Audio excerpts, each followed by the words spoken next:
You may be seated. Thank you so very much for being here today. Special day, and she's worked so very hard, just as all the other seniors have done, but she's just so very special.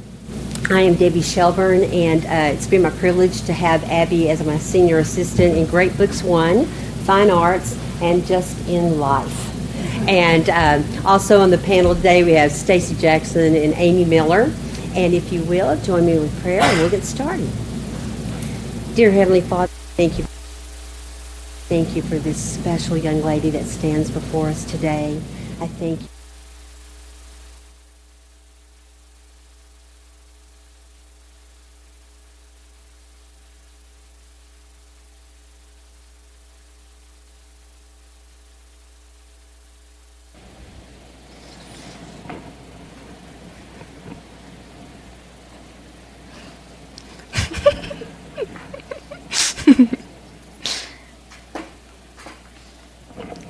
So, politics. Let's all take a deep breath together. Inhale and exhale.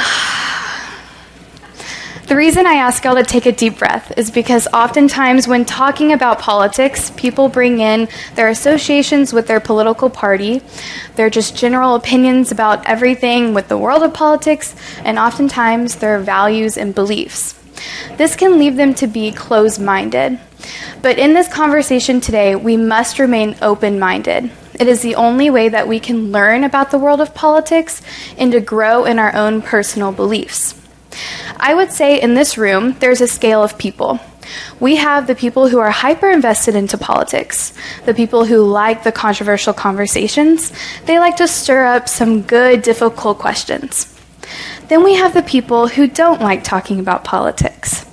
The people who would just rather avoid the issue. No matter where you are on this scale, you see political division in your own life. You see this divide between the two major political parties.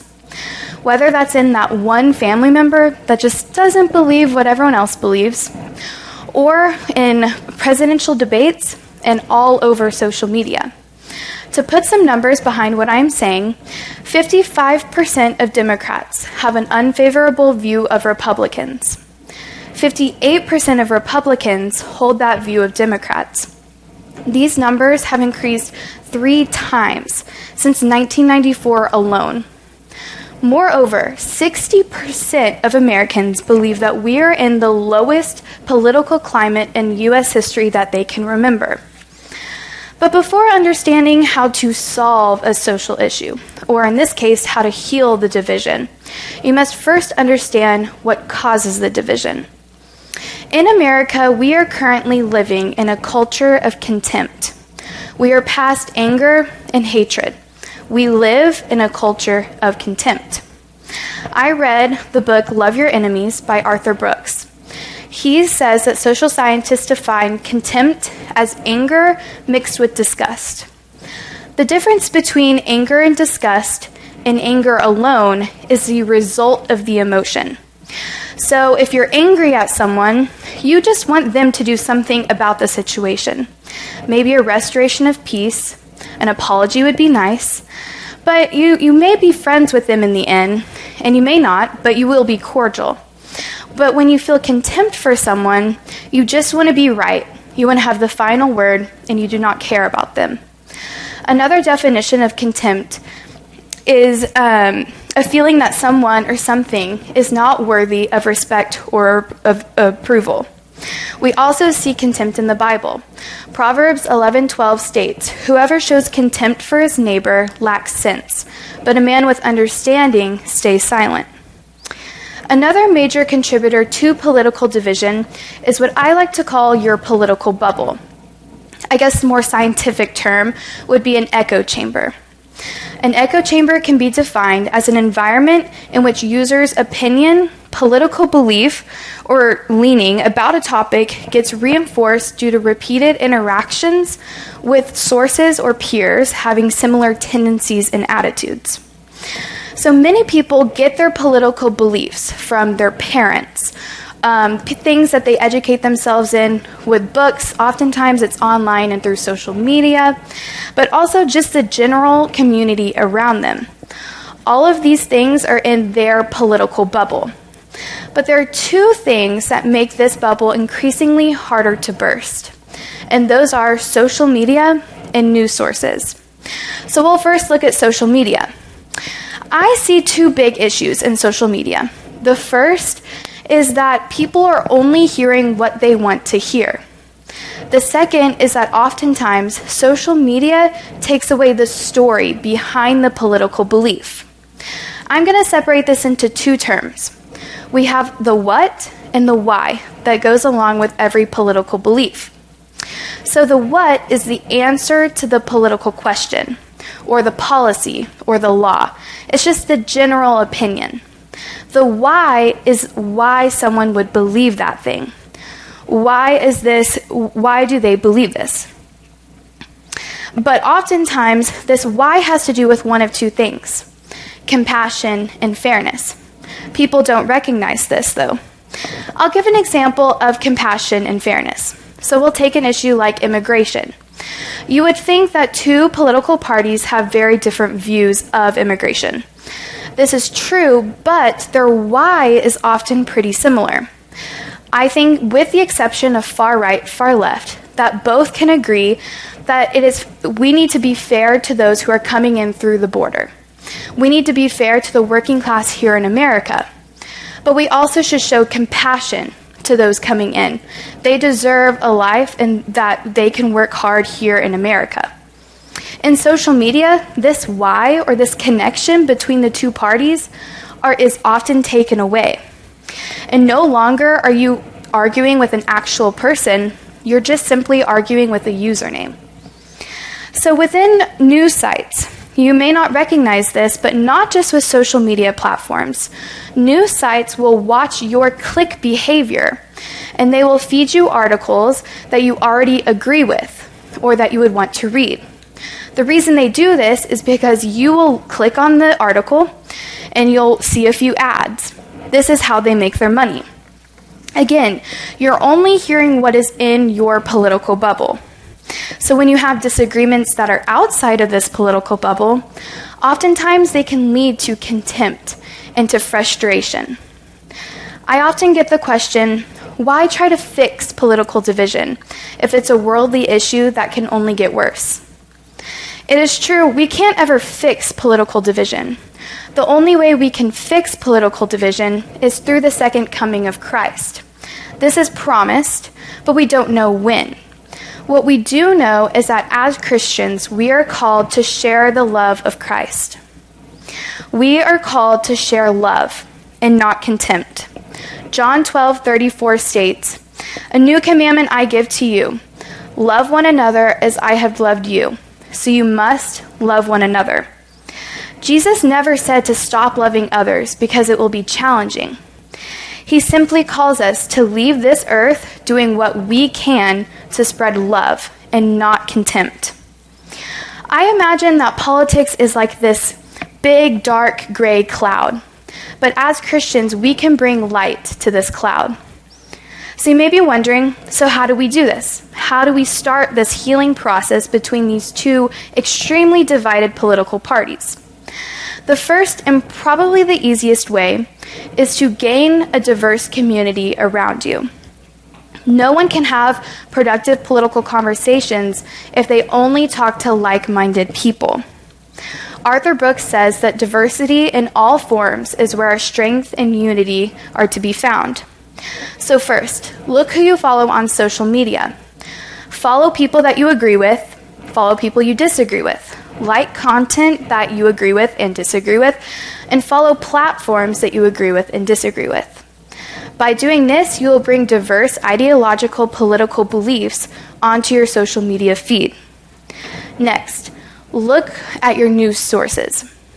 It's most important to do this when you're looking at opinion articles. But if you're just wanting the truth behind a certain political or current event, look at far-right news sources, but also look at far left. Most importantly, look in the middle. By doing this, you can better educate yourself on what you believe. Next, look at the people immediately around you. I interviewed Mr. Kevin Sparks, who is running for the Texas Senate. And he says that a lot of people find it difficult to diversify their community in a place like Midland. But the best way to do this is to volunteer for an organization that provides help to those that you're not around all the time. A group of people that you could find different life perspectives. You may not be able to find political differences, but life perspectives can help you understand the why behind the what. And when you can increase diversity in all areas of your life, you view people on the opposing side less of an enemy and more as a neighbor. So with this new diverse community around you, political conversations are bound to take place. But what's important is that these conversations must be productive. A healthy competition of ideas is a good thing. Proverbs 27:17 states, "As iron sharpens iron, so one man must sharpen another." The issue with this is that iron cannot sharpen iron unless they meet, unless they touch. These conversations are vital to have, and if they are done the right way, they can lead to love and not division. A major way to make these conversations more productive is to stop using logical fallacies.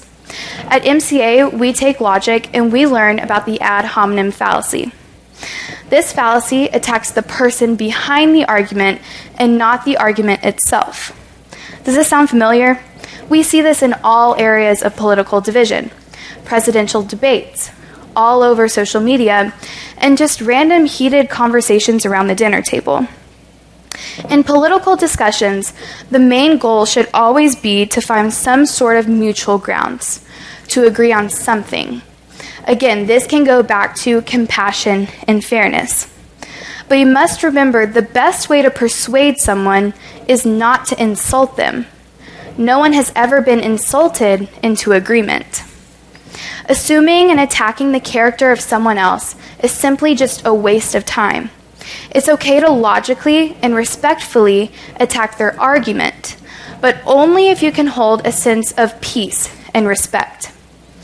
Without using common logical fallacies, more productive political conversations can take place. Another way to have these good conversations is to know your audience and use proper argumentative techniques. At MCA, we take rhetoric, and we learn about the 3 primary forms of persuasion that were first brought forth by the great Aristotle. He shows that you can use pathos, which evokes emotion, ethos, which shows the character and credibility of the speaker, and logos, which persuades by using logic. In order to best persuade someone, you must understand how they can best be persuaded, whether that's using emotion or logic, or simply just showing the information that you have researched. Having a diverse community, avoiding using logical fallacies, and using proper persuasion techniques can help this healing process. The issue is that none of these things can be made possible without love and warm-heartedness. A definition of warm-heartedness is a sympathetic concern for the well-being of others. Showing love to those you disagree with can be very challenging, but here are a few steps. First, listen with the intention of understanding, not to reply. As your grandmother has probably told you, you have 2 ears and 1 mouth. Use that wisely. Before disagreeing with someone, agree with the foundational why before attacking the what. I'll give an example of fossil fuels. Both can agree that the environment is important, whether you're pro-green energy, pro-fossil fuels. The earth that we were given is important to take care of. Now, I think both sides could also agree that it's important that we have an economic stability of the energy sector. I think we all want food on our table. Oftentimes, you think that there's nothing they can agree on.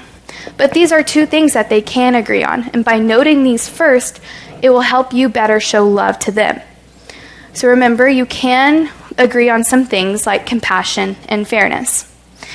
And lastly, when contempt is starting to be felt and you're starting to feel frustration, your most powerful tool is prayer, but not a prayer for tolerance. Political division is way past needing that, but a prayer for help to show love to those you disagree with the most.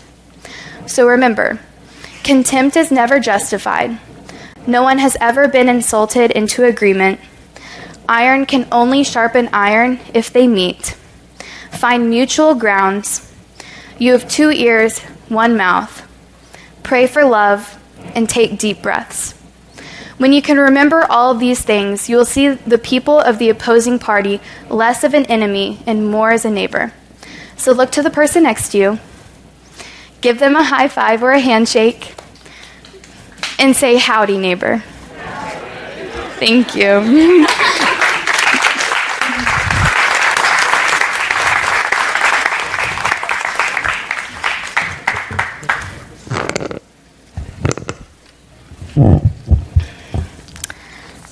We did it. Other than there was a fly up there. So was that anger, contempt? How did you feel? I felt a little just frustrated. I was trying not to move the microphone or something, but it just really wanted to be in my face. I think I was really interested in what I was saying. That's why it was around me, I think you got it, and just sweetness flowing out of your mouth. I know. I tell you, yes, we've got it. So, besides the fly, how do you feel? I feel amazing. I'm so glad that's over. This is my favorite part. This is what my oral is really about, is conversation. So this is what I'm most interested in. It is. And you did wonderful. So you Thank did you. excellent. All right. You. Not just telling you that. But anyway, you did wonderful. Thank you. So Abby, first question, what is on the horizon for you? Next fall, I'm going to Texas Tech, Recum. I'll be studying political science, and the plan is to go pre-law. So law school is far away, but pretty close. But Okay. that's the plan. Okay, good future. I can see you, lawyer Abby, Judge Cain. So I can see you there. So yeah, very good. Well, Abby, I just appreciate all your hard work on this, and it has just been a pleasure to get to spend this year with you. And, what made you choose this, besides going into pre-law? What made you choose this topic? So I think my sophomore year, I was originally wanting to do something about community service because it's been a really huge part of our family, something that's really important to me. And I actually ended up being able to kind of put it into what I was talking about with volunteerism and that kind of thing. But over the summer, I went on junior trip, and I kind of decided through that and just taking American history too to change my degree plan. I wanted to go in the medical field. This is very different from that. But I just kind of made a change there. So I kind of got into this mindset of wanting to know more about what I want to study. And so I took college classes in American history and in government and Texas government. And that's where I kind of first fell in love with the idea of kind of what's going on and how our society functions, I guess. And so from there, over the summer, I wanted to do something controversial. It's just something that people argued about. And I was really hell-bent about doing this because, I'm not afraid to have those kinds of conversations with people. If you know me, I do, y'all know. But I ended up figuring out that it's not necessarily the idea of a controversial topic that I'm interested in. It's more of why people argue so much about that. And so from there, I kind of took it of more of a up here level and not a down here level, if that makes sense. So Totally. then I found a really great book, so Yeah, it helps. Yeah, and she came in and told me what she wanted and said, I'll give you one more week to think about it. So she came in, I'm still there, and I said, I'll give you one more week to think about it.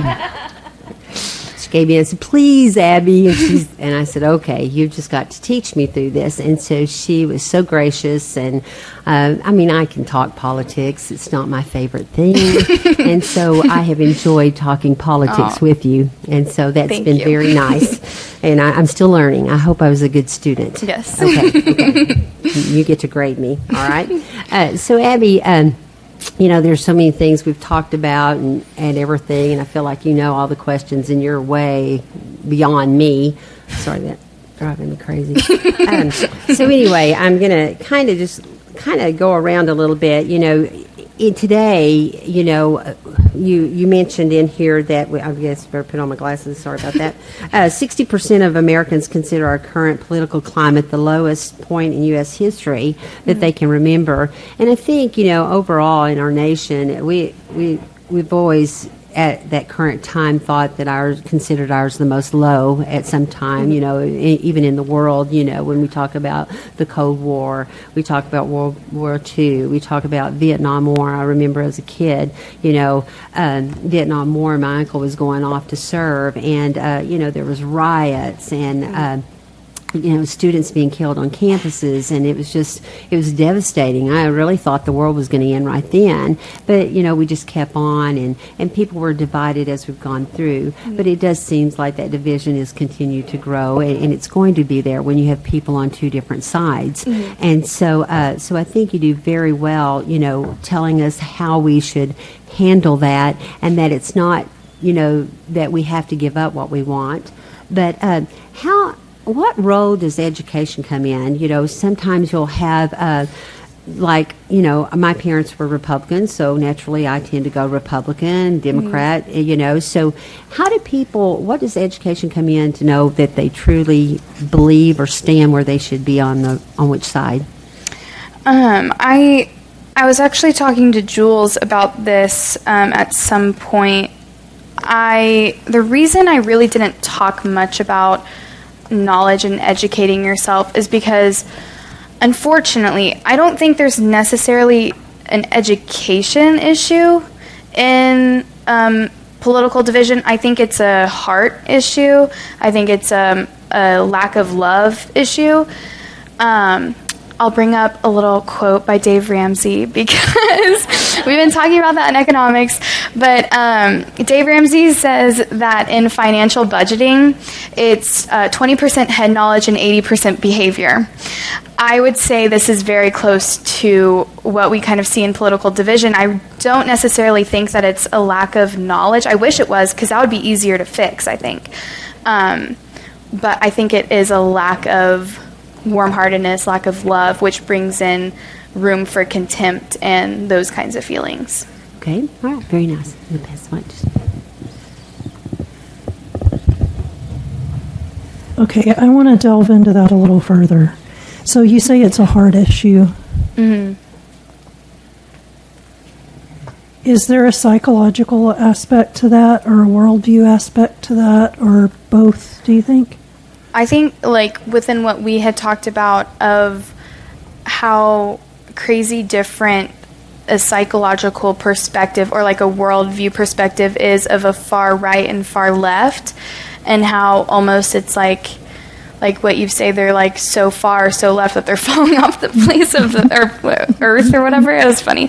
But I think that there definitely is a psychological perspective as far as how they can have those moral beliefs and being so radical in those. I think that's kind of where that comes in. And I do think that I wouldn't necessarily, I don't know if that would be an education issue for them or a heart issue for them. It probably is both, is what I'm thinking. Yeah, so you said there's the what and there's the why, and the why is the compassion and fairness thing. And both sides want that, I would argue. So what is it about the left and the right that they approach that compassion and understanding so differently? I think, in my book, there were other, I mentioned specifically compassion and fairness, and I'm trying to think of the other ones that come in. I know, Respect of authority is something that typically, what the book says, people who lean right would value that more. Sanctity is something that they would value more. I'm trying to think of the other ones, but those are kind of other ones other than compassion and fairness. Compassion and fairness is something that I think both sides can agree on. It's just how they use that into creating their story to answer the political question is very, very different. So it's not necessarily that we'll take like immigration issue. I don't necessarily think that the left side has more compassion. I just think that their what of how to answer it is using more, the right is using more fairness to answer it. The left is using more compassion to answer it. Does that make sense? Mm-hmm. It's kind of how I look at it. So the statistics you gave, the 55%, mm-hmm. and 58%. Do you think that's related to the worldview that those people hold, or is it related to the fact that they're Democrat or Republican? I personally believe that people hold their associations to their political party too tightly to their identity. So I'm not sure if that would be technically a worldview of theirs or more of like an identity thing. Because I do think, especially taking far right, far left, they do hold it really tight to their identity. That's why it kind of hurts so much whenever someone says something politically insensitive that goes against your party. I think that could also play into it. But I'm not sure exactly where like a worldview would come in. Okay. Tell me about this idea of tolerance. So you said if you're involved in a discussion, contempt starts, mm-hmm. pray for help, not tolerance. What did you mean by that? I think that a lot of times we kind of wish, just let me like deal with this person who's terrible or whatever, give an example. Let me kind of just deal with this now, and let me just tolerate their behavior right now. And in reality, tolerance of someone's behavior can only take you so far. At the end of the day, if you don't show love to them, and kind of with the idea of like agape love, I don't think that you can really get far. And understanding agape love can only come from Christ, and knowing Christ is what I believe. Okay, I think I'm going to pass it on to Mrs. Miller. Okay.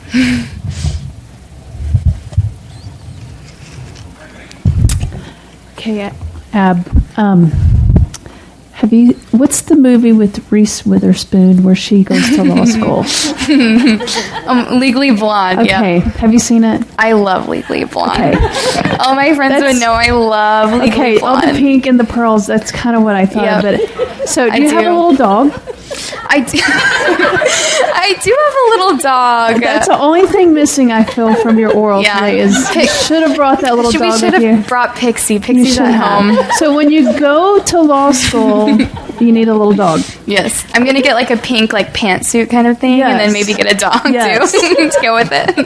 Right. So, okay. So another question. Are you 18 yet? Yes. So did you get the vote last? Mm-hmm. Okay. I want to ask you how you voted. Okay. So I can remember when I turned 18, I was so excited about getting to vote. Mm-hmm. And I got to vote for George H. Mm-hmm. Dating myself a little. And you mentioned how much political divide has just, the numbers have just multiplied. Mm-hmm. So the last and I was very excited about that. And the last election with Hillary and Donald, I felt like I was picking the lesser of two evils. Mm-hmm. and there was no enthusiasm whatsoever for voting. And so that evolution of, like you mentioned, the Federalist and the Anti-Federalist Party. I do. And then from the Democrats to, so since the beginning of the founding of our political system, so Washington didn't even want a two-party system. Jefferson thought we needed it. And then Jefferson and Hamilton, have you seen Hamilton? Yes, Do you love it? unfortunately. I don't like it. Wait, you don't like it either? No. Oh, yes! Okay, here's my thing. Yes! All right, so here's my beef with Hamilton.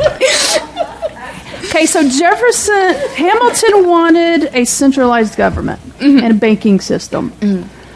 And Jefferson's like, no, that's just what we got through a revolution for. And so, and now in my excitement, I forgot where I was going with this. Something. Yeah. So I feel bad for like dissing Hamilton because everyone loves him and his story is a great story. But then like throughout. So when did this evolution happen? Do you think? But to where we got to this 55. Do you think it's always happened, or do you think 1994 is like that magic year? I think honestly, you put a group of people together to form a government or a union. I mean, like Mayflower Compact, way back kind of form of government, I guess you would say. I think either way, people like to take sides. Most people like to kind of, even if they may not agree fully, they'll just kind of argue to argue. They like that. So I really do think it's kind of been something that's been there for a while. I think the reason I talked about creating the American Constitution is because we talked about in government a lot of like what that looked like, and we had a debate about anti-federalists and federalists and talking about the Bill of Rights and things like that. So I think that's kind of, based off of what we read, was like a good, solid divide. But it definitely could go before then, for sure. I'm not sure exactly when that would be, but I think slowly over the years, and especially just recent, like 2020 took a major hit to this issue. And so... Yeah, and it's something I think about, and I think, like I grew up in a small farming community in Arkansas, and when I grew up, so I had aunts who were teachers, uncles, grandfather who were farmers, and if you were in those two types of professions, you voted Democrat. And my family came along, and I think the pro-life movement is kind of when my family switched gear and started voting Republican. And so we just had this idea at family gatherings: you don't talk about politics and you don't talk about religion. And I feel like that has changed. The thing that, getting back to worldviews that Stacy touched on, I feel like that worldview of secularism versus Judeo-Christian is kind of what's caused that, more than just, because I feel like there's actually a commonality coming together because of the extremism that's causing Democrats and Republicans to kind of find common ground because of the extremism. And so, and I guess we'll see 10 years down the road if that's true. So secularism is kind of taking God out of our culture and taking God out of our institution. And then the Judeo-Christian is like, you love God, you love others. And so those two competing worldviews, I feel like is kind of more more of the divide, causing the divide. And so I think back of when, think back like when Alexander the Great died and he left his kingdom, and then you had the Maccabean revolt against his generals, because there was a group of Jews that said, okay, we'll adopt Hellenism. And then the other group's like, no, the Mosaic Law is what God gave us. That's how we're separated as a people. Is there at some point where you're like, okay, we can't find commonality so should truth be worth not fighting about? I mean, worth fighting about, I guess. So your question is truth worth fighting for? Yeah. I mean, at some point, do you draw a line, okay, we can't find commonality on this because this is true and what you're saying is not true? Mm-hmm. So I think a major issue right now that we're seeing is, I'll just kind of put it this way, is just like a definition of life kind of thing, and how you have to, maybe not put it in parties, because I think that with that issue it's a little different, but you have two groups that would have very different definitions of life, and that's kind of truth. So almost in a way like that truth is subjective to them. So is that kind of like what you're getting at as to how to go about that? Yeah. So can you just say, is there a point where you're like, we're just not going to find common ground? And then if you do, what your response should be to that? I think that when you're in a political conversation with someone and I kind of talked with Ms. Jackson, like, trying to speak logic to an illogical person is kind of difficult. So when you know that their definition of something is very, very different, then I don't know, for me personally, I would then go about trying to argue not pro or against the political issue, but understanding what they mean by, for this example, their definition of life. Getting them to state what they believe. I think sometimes a lot of people can't answer that. Yeah. And so when talking with someone like that, you have to understand what they believe, what their definition of, whatever, defining your terms, MCA stuff. But you have to understand, their definitions. And if you know it's not going anywhere, then at that point in the conversation, it's not worth it. I don't think that can bring love in any kind of way. Sometimes love is best, like the song that's like, if you love her, let her go, or whatever. It's like kind of that kind of thing. Yeah. Yeah. Does that answer? Yes. Okay. Very good. Very well. Thank you.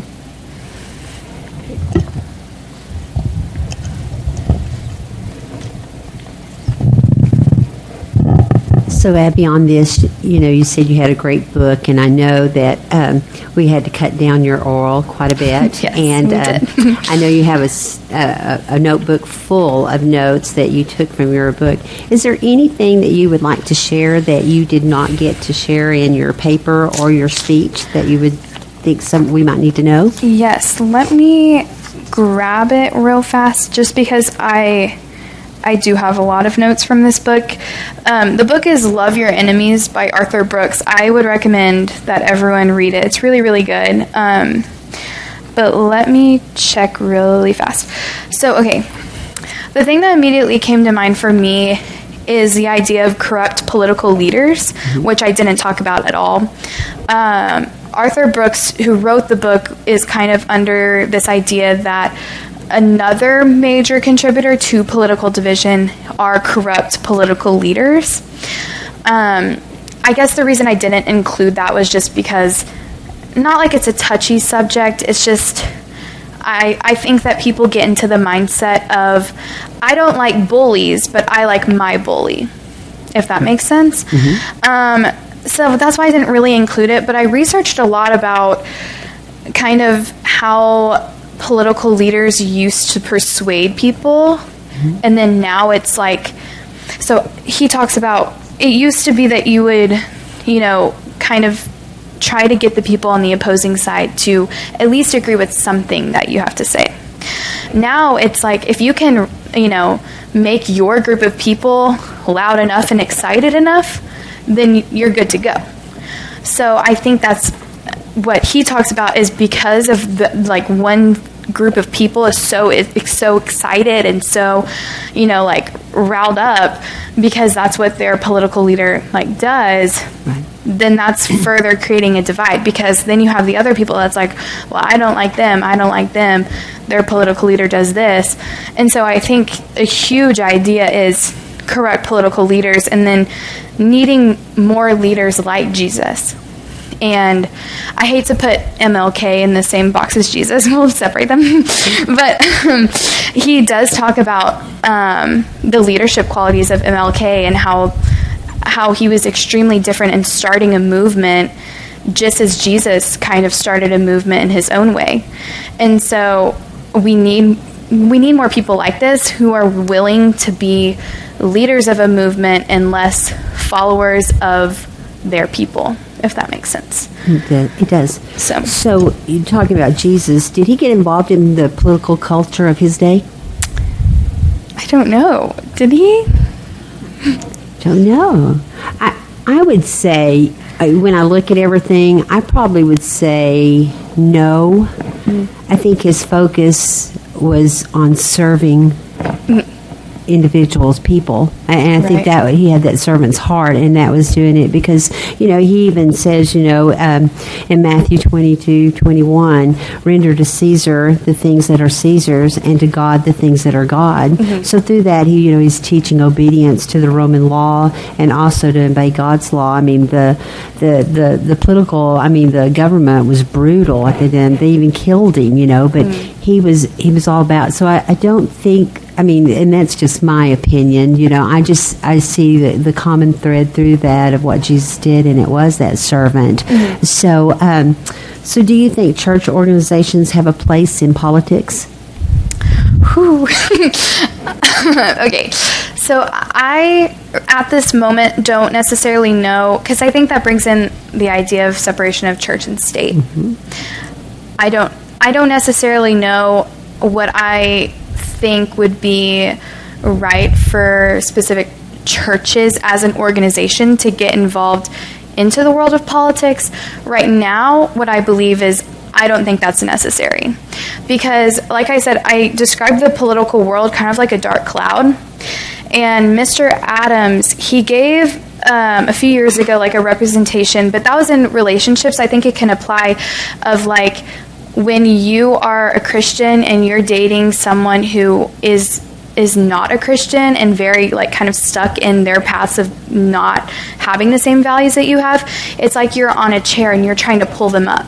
But it's much easier for them to pull you down if you're on a chair, right? So I think it's similar. I wouldn't want the church to really be pulled down, but I do think that's important that individual Christians get involved in the world of politics.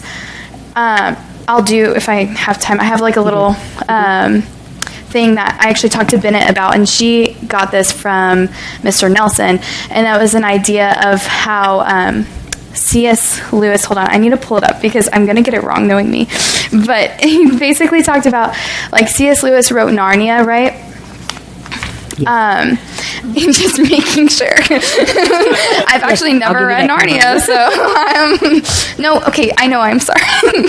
But okay, so C.S. Lewis kind of put his Christian views in the lion being represented as God in the Narnia series, but Tolkien put his views and moral beliefs within his characters. Mm-hmm. So I don't think it's always necessary you put lion as the church. I think that you are a Christian before you go to a certain church. And kind of with more idea of Tolkien, less idea of C.S. Lewis, even though I love C.S. Lewis. Yeah, it's a balance. I totally agree with you. It's the individual. The individual needs to do that. And so, yeah, very nice. Okay. I'm watching the time, make sure. Good. I'll let Miss Jackson Okay. Okay, so rhetoric teacher here. You talked about MLK.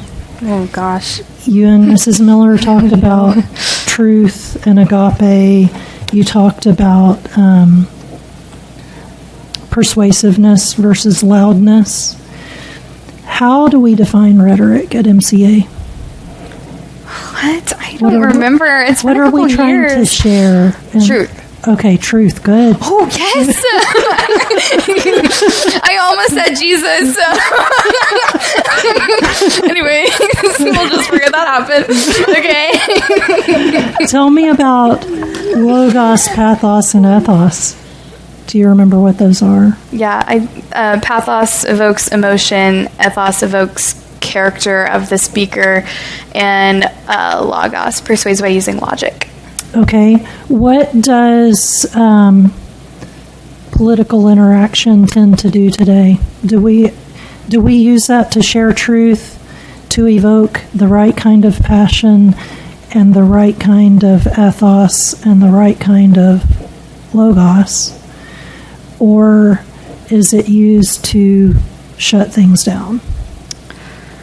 I think that it's used to shut things down. What immediately comes to my brain is, I don't remember what this was in, but like the elephant and the rider idea? We read that in some sort of book, but the elephant being the emotion and the rider being more of the logic and kind of a balance. I think it was in a great books class. It's probably Narnia. Maybe that's an idea, but I immediately think it's probably that. I think of, in the political world, you have a group of people that their elephants are out of control, being their emotions, and then you have one group that their riders are out of control, and their elephants are the size of a miniature pony. So there's just a lot going on. And so I think that most of the time, in saying that, you have the over-logical people that really don't do much good, and you have the over-emotional people who really don't do much good. And so it's kind of that idea, if that makes sense. So tell me about, one of the things we talk about a lot in rhetoric is knowing your audience. Mm-hmm. So if I'm a conservative, mm-hmm. trying to share truth in the right way, what do I need to know about my audience? I mentioned this, that you must know how they can be best persuaded. So for myself, I think most of the time I can be best persuaded with ethos and logos. I need to see the research, and if this person I'm listening to is educated in what they're saying. And then also using logic, statistics, just common sense. But if you're talking to an emotional person, someone who leans more on emotion, then things like telling stories and giving more, I guess, a different kind of statistic, a different kind of, educational idea. So I'm trying to think. There was an example that we talked about. 1,000 or 10,000 men dying is a tragedy, or that kind of thing. One man dying is like a story and very personal, and something that's oftentimes even worse. A number is different from a story. So knowing how they can be best persuaded and knowing what kinds of things to bring up is very, very common. I think that there's also an idea of stereotypes within the political parties, as one is more emotional than the other, but I don't necessarily think that's true. How do we avoid manipulation if we're My sister actually asked me this question. So the book I read talks about, I'm going to say this word wrong. Oh my goodness. Coercion versus persuasion. And he talks about coercion is power versus power, and using the idea of power seeking. And then persuasion is understanding that we don't agree, but I'm going to try to convince peacefully. Does that make sense? Okay. How that kind of... So sharing the truth in love versus forcing my views. Right. Okay. Thank you.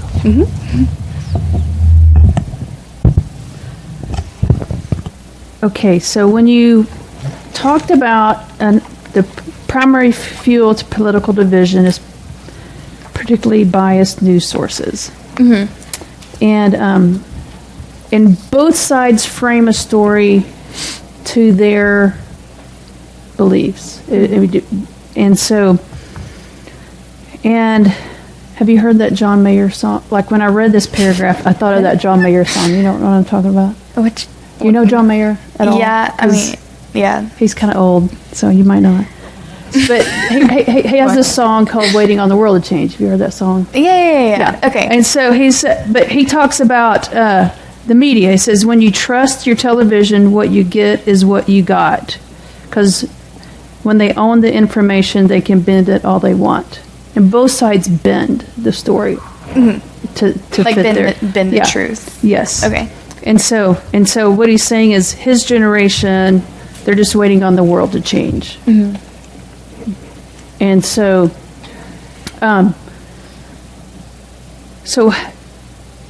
is that a good philosophy to have? No, I don't think so. I think, and I talk about this a lot, I don't love waiting around and hoping things would get better. Yeah, waiting for the world to change. Like, if you're going to complain about, I'll give an example, like within the education system and how, teachers are underpaid, blah, blah, blah, blah. Do something about it. Don't just sit there and complain about it. So I don't think that's, I'm a little harsh, I know, but I really don't. That's why I try to maintain a positive attitude, is because oftentimes, especially at my age, there are things that I can do, but it is limited. And so just having that perspective of being open in both sides and not just sitting there complaining about a topic and not doing anything about it. Okay. And so that last sentence in that paragraph, you said individuals must evaluate what information is being fed to them daily. So why don't we? Because you're trapped in your political bubble. Okay. It's hard to see what's outside of the bubble when you're inside of it. Okay. I think that's why oftentimes people either, they don't recognize it because they're so far deep in their bubble. It's when you start recognizing it, that's whenever, some light is coming through, like the bubble. Very good. And that like I was giggling, when the kid got blasted in the media for wearing the Make America Great Again hat. I don't know if you remember, it's a couple of years ago. Yeah, sounds about right. Yeah. And so I forgot somebody was blasting the media for blasting that kid, but at the same time, if I were to walk into an MCA classroom and had a Stay Woke shirt on, how would that go over? I don't know. I feel like people have interesting fashion choices here. I feel like it would be seemed acceptable at this point. Yeah. Okay, because I have my doubts. So, okay. I say be confident. Wear what you want. But you said that you talked about logical fallacies that y'all learned, and do you remember any other logical fallacies? Okay, there's one that talks about like assuming or like knowing someone, like a small, like a specific, and then like assuming like the whole, and then like there's an opposite of that. I don't know what those are called. Does someone know? Do you know? Yeah, we talk about that in logic. That's like another one. Okay. That I think is... But you said when individuals strive not to use common logical fallacies and respect their neighbors in conversation, division in society can start to heal. But my question is, you've had logic. Mm-hmm. What percentage of high school students have logic? A very small percent. Yes. So how can we use logical fallacies when I would say 95% of high school, college kids have never had logic, and they have no idea when you talk about a fallacy. What's the name of this one? I Ad hominem. Yeah. See, It's Latin. Yeah. I'm part of that 95% that has never had logic. And so how can you help me see things logically? I don't know. I think everyone would have a sense of logic. I'm not sure that they know like the words for the terms. I think that most people, whether you've had a logic class or not, would understand, hey, don't attack someone else. That's kind of rude. But when talking about politics, they do. Because they kind of, like, I know. But they kind of lose, they kind of almost go into, like, this whole other area of, like, their own mind of just, kind of going crazy at it. So when, I think it's 50% on us to not use logical fallacies. So we, 50% of the conversation, for the most part, is our responsibility. So if you can strive yourself, if you know about logic, to not attack the other person's character, that's great. If they're attacking your character, or they're just an illogical person in general, then I think being humble in the fact that, and understanding that you may be wrong, and then using some like tactics in telling stories and understanding and asking questions about an emotional side, they may understand that better. And then, like I said, if sometimes it's not worth having that conversation if you're not in the right headspace and you know that they're not in the right headspace. Very good. Okay. What time is... Oh, okay. All right, so it's your turn to ask us questions. Okay. So, I have the same question for y'all, but it's a little different from Miss Shelburne because we do great books. So, if you were to pick a tutor to be president, who would be president and who would be their vice president? Now, Miss Shelburne, in our great books class, who would be president and who would be vice president? Not Josh.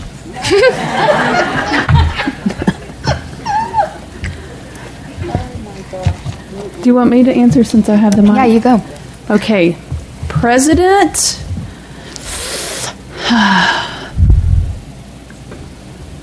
Gosh.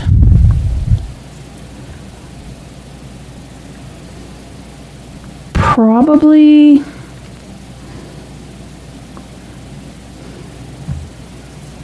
I have no idea. Because you kind of have to play a game that I don't know that the tutors here would be willing to play the game.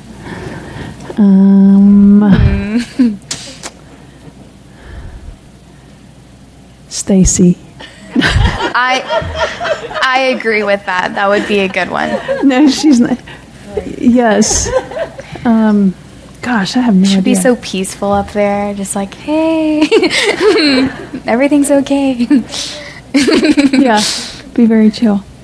I really have no idea. I'm going to say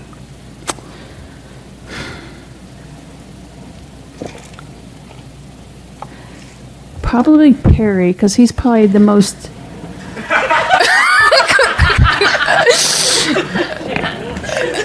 He's probably the most informed on all the different... I guess I don't know him like you. I feel like he's the most informed and cares the most about... Okay, yeah, maybe the most informed, yeah. Just kidding.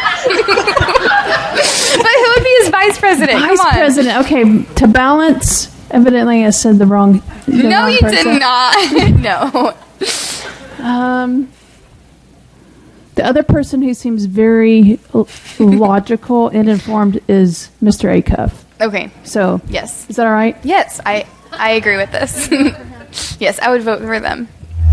I'm going to go Mr. Acuff for president. Mrs. Henson for Vice President to provide balance. Yes, balance. That's what we need. Yes. I like this. I like this. Yeah. You second that motion. Notion? Whatever. Emotion. Oh my goodness. Okay, so in our class, I would have to go